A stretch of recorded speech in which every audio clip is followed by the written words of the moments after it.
So this is the lesson for 10.3 and 10.4.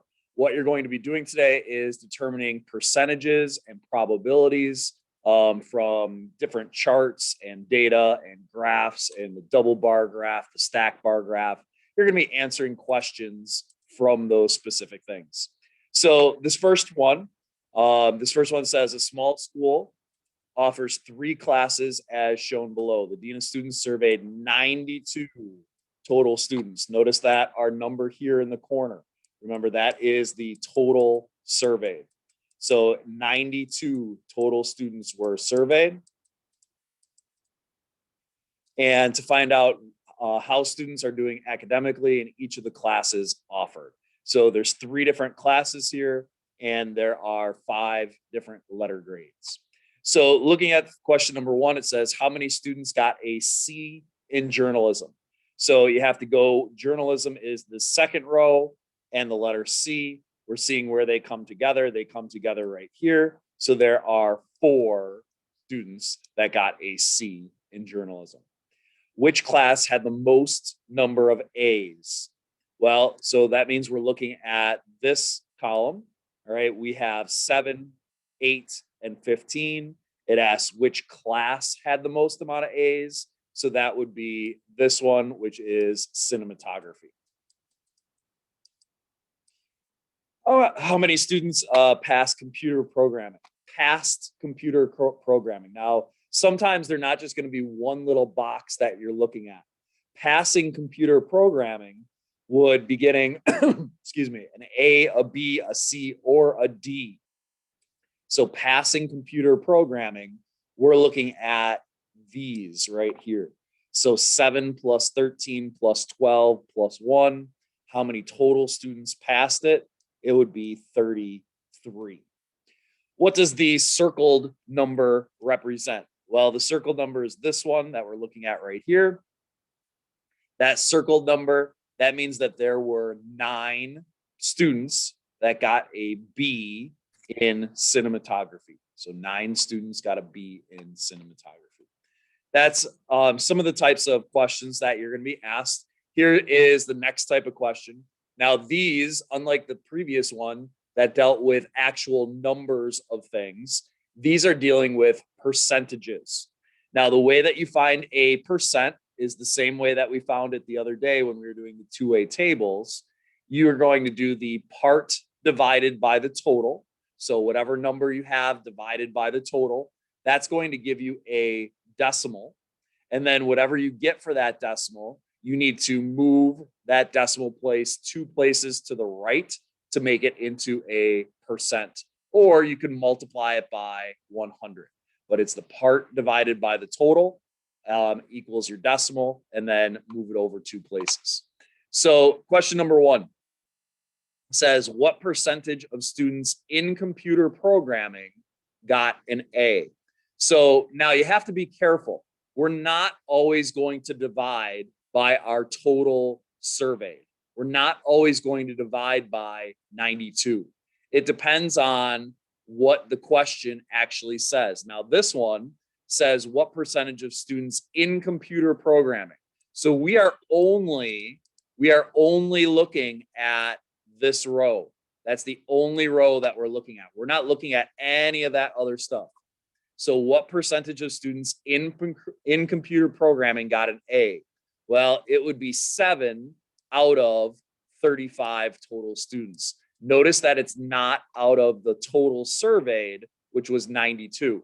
All right, notice that it is out of 35 because there's 35 people in that class. Top divided by bottom, 7 divided by 35. When you type that into the calculator, you're going to see it say 0.2. You need to then make that decimal into a percent. We're going to move the decimal point 2 places to the right. Notice that we end up with a blank spot right here. 0 goes in there as a placeholder. So this is really 20%. In question number 2, what percentage of students got at least a C in journalism? Now, at least a C, you have to be at least 16 years old to drive a car. So could you be more than 16? Yes. Could you be less than 16? No. But you could be 16 or older. So at least the C is going to be an A, a B, or a C in journalism. So looking at journalism, we're looking at A, B, or C. So we're looking at these numbers right here. 8 plus 11 plus 4 gives us 23. So there are 23 people that got at least a C out of how many people in journalism? Well, there were 24. So our fraction here, our part over our total, is 23 out of 24. Top divided by bottom, move the decimal point over 2 places. You're going to get 95.8%.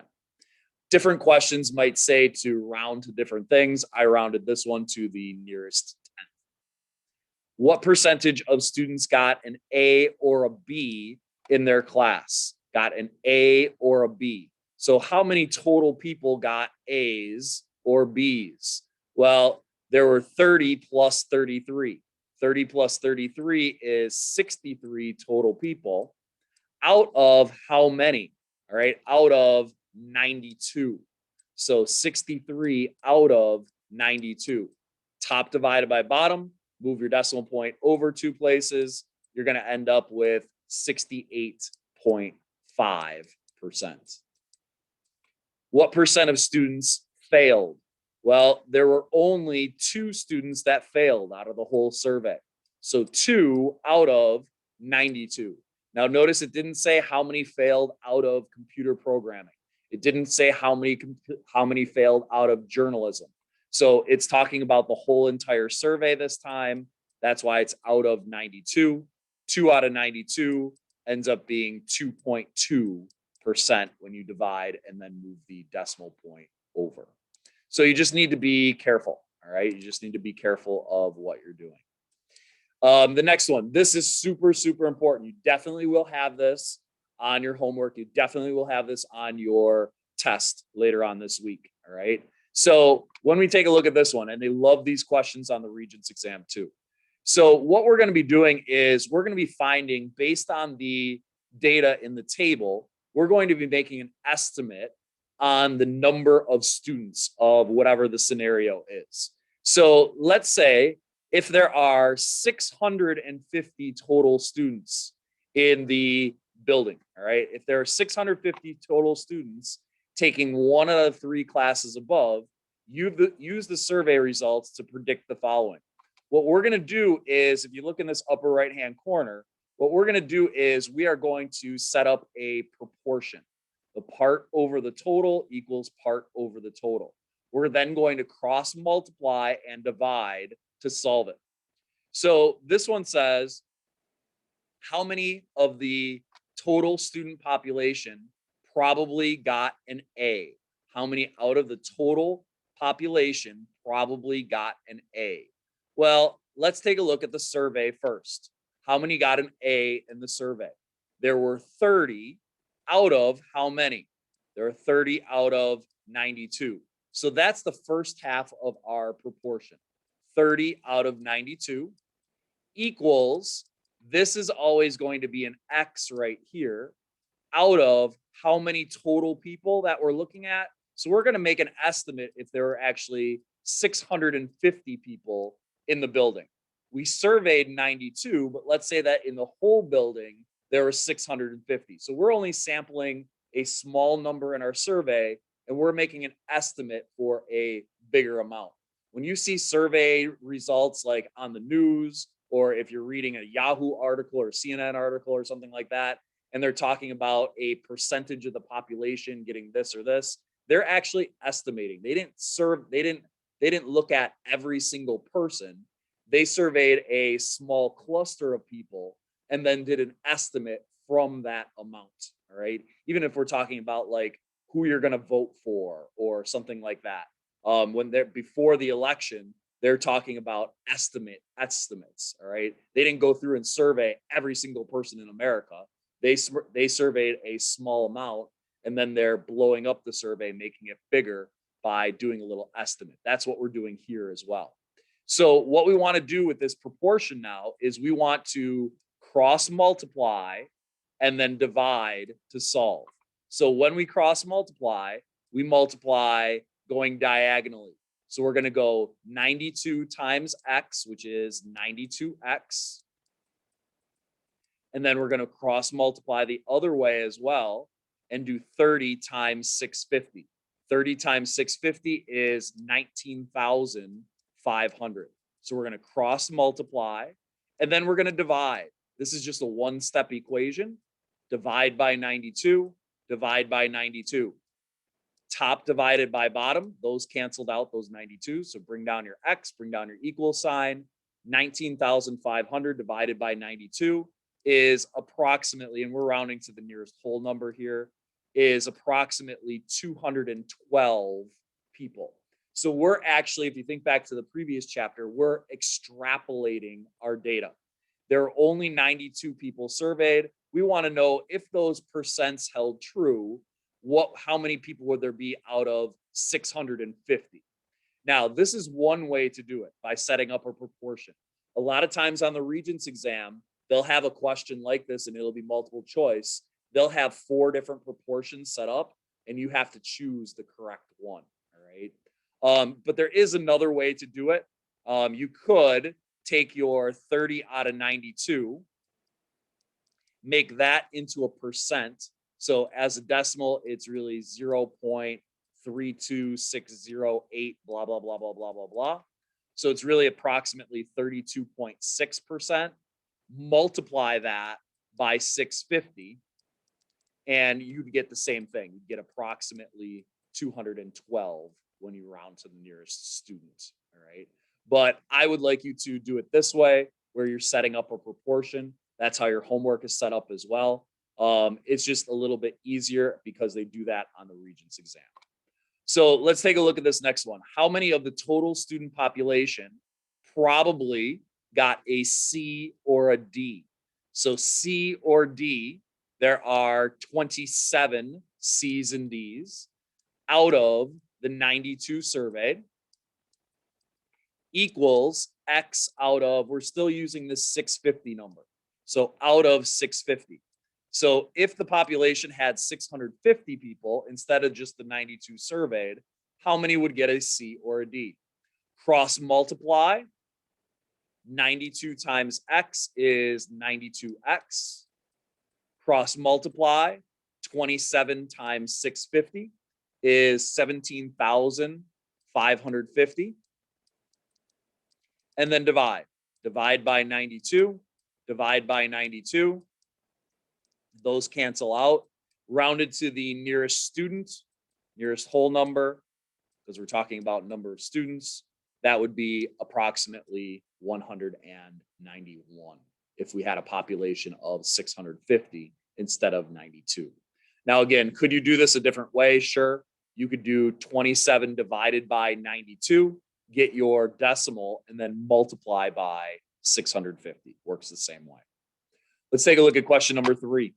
How many of the total student population probably took a computer programming class? Computer programming class. There were 35 people that took the class out of the 92 surveyed. Well, instead of 92, let's say that there were 650 people. So equals X over 650. Cross multiply. 92 times X is 92X. Cross multiply 35 times 650 is 22,750. Divide by 92. Divide by 92. And you would get approximately 247 students when we would round to the nearest whole number, round to the nearest student. Go ahead. I'm going to give you about 30 seconds. Go ahead and see if you can set up the proportion and solve for number 4. How many of the total student population probably got a B in cinematography? How many people probably got a B in cinematography out of the whole population?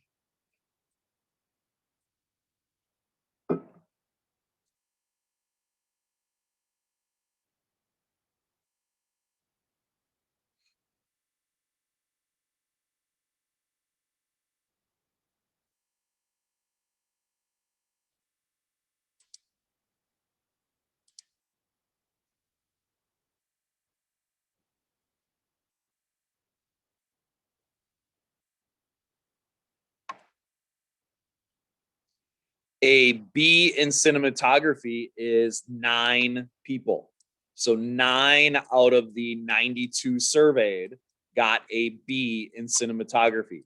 We want to know how many would be out of the 650 people in the building. So 9 over 92 equals X over 650. Cross multiply. So we have 92X. Cross multiply, 9 times 650 is 5,850. Divide by 92, divide by 92. And we get 64 when we round to the nearest student. So again, you want to do your part over your total equals part over your total. It's always going to be X over how many ever you're looking for, all right, out of. So that's how you do that type of question. The next type of question, you're going to be given some data like this and have to answer some questions from it. So let's take a look at the first one. It says, so given the following table of grades from Mrs. Hardcase's English class, what a name. What is the probability that a randomly selected student got an A or a B? Right now, think about how many people got an A or a B. Well, an A or a B is right here. So 20 plus 15 is 35. Out of how many total students? Out of 100 students. Top divided by bottom, we're going to make these all into percents. Top divided by bottom, again, you would get 0.35. Move your decimal point 2 places to the right to make it into a percent. So what's the probability that a randomly selected student got an A or a B? It would be 35%. So 35% of the population got an A or a B. What is the probability that an A student is male? So an A student being male. How many total people got an A? Well, when you take a look at it, there were 20 people that got an A. Did it say anything about the B students, C students, D students, or F students? No. We're only looking at this column right now because what is the probability that an A student is male? So there's 20 A students. How many of them were male? Well, 12 out of the 20 were male. Top divided by bottom, you would get 0.6. Move your decimal point over 2 places. So this becomes 60%. Third one, what is the probability that if a student was female, that they got a passing grade? So if a student was female, that means we're looking at this row only. Female students are out of 44. So just looking at the female students, what's the probability that they had a passing grade? 8 plus 9 plus 13 plus 8 are 38. So 38 out of the 44 females had a passing grade. Top divided by bottom, we're going to round this one to the nearest 10th. On the homework, it is specific when to round. You get 86.4%. What is the probability of a male student given that they failed? So male failing students. Well, how many total males are there? There's 56 total males. How many failed? 7. So 7 out of 56. Top divided by bottom, move the decimal point over 2 places, you end up with 12.5%. Go ahead and try this next one on your own, please. What is the probability of a randomly selected student that student is male? What is the probability that a randomly selected student is male?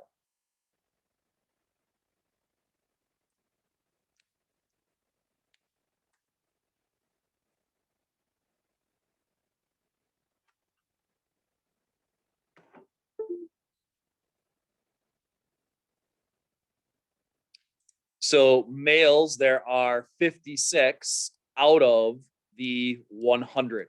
So 56 out of the 100, top divided by bottom, move the decimal point over 2 places. That would be 56%. What is the probability of a female student given that they got a B? Go ahead and try this one on your own. What's the probability of a B female student?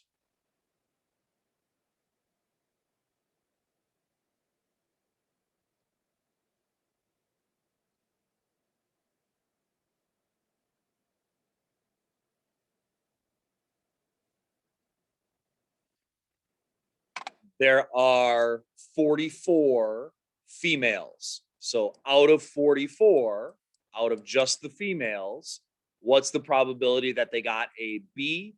There are 9 females that got a B. So 9 out of 44.